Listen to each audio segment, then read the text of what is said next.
Hi అండి, నేను మీ Durgesh. So మనకి త్రిబుల్ ఏదైతే వస్తుందో మనకు అక్కడ త్రిబుల్ దగ్గరలో పెద్దాపూర్ హైవే కానుకొని 32 acres లేఅవుట్ ఉందండి. సో చాలా అద్భుతంగా డెవలప్మెంట్ చేస్తున్నాము. ఎవరైనా ముంబై హైవేలో ఇన్వెస్ట్మెంట్ చేయాలనుకుంటే ఒకసారి సైట్ విజిట్ చేయండి.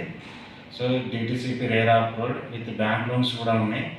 మీరు ఒకసారి ముంబై హైవేలో ఇన్వెస్ట్మెంట్ చేయాలనుకుంటే ఈ ప్రాజెక్ట్ అయితే ఒకసారి చూడండి. మీకు నచ్చితే కొనండి. చాలా అద్భుతంగా ఉంటుంది. ఇస్నాపూర్ మొత్తంగా ఎలా ఉందో సో రేపు ఫ్యూచర్ ఇప్పుడు త్రిబుల్ స్టార్ట్ అయిన తర్వాత పెద్దాపూర్ కూడా అలానే 100% అవుతుంది. ఒక 10 years బ్యాక్ కూడా ఇస్నాపూర్ మొత్తానికి దగ్గర ఎవరు కొనలేదు. సో అలాంటప్పుడు ఇక్కడ పెద్దాపూర్ ఎగ్జిట్ దగ్గర 100% మంచి ఇన్వెస్ట్మెంట్ సక్సెస్ అవుతుంది. ఒకసారి సైట్ విజిట్ చేయండి. నాకు కాల్ చేసినా నేను వెహికల్ అరేంజ్ చేస్తాను. Okay, thank you.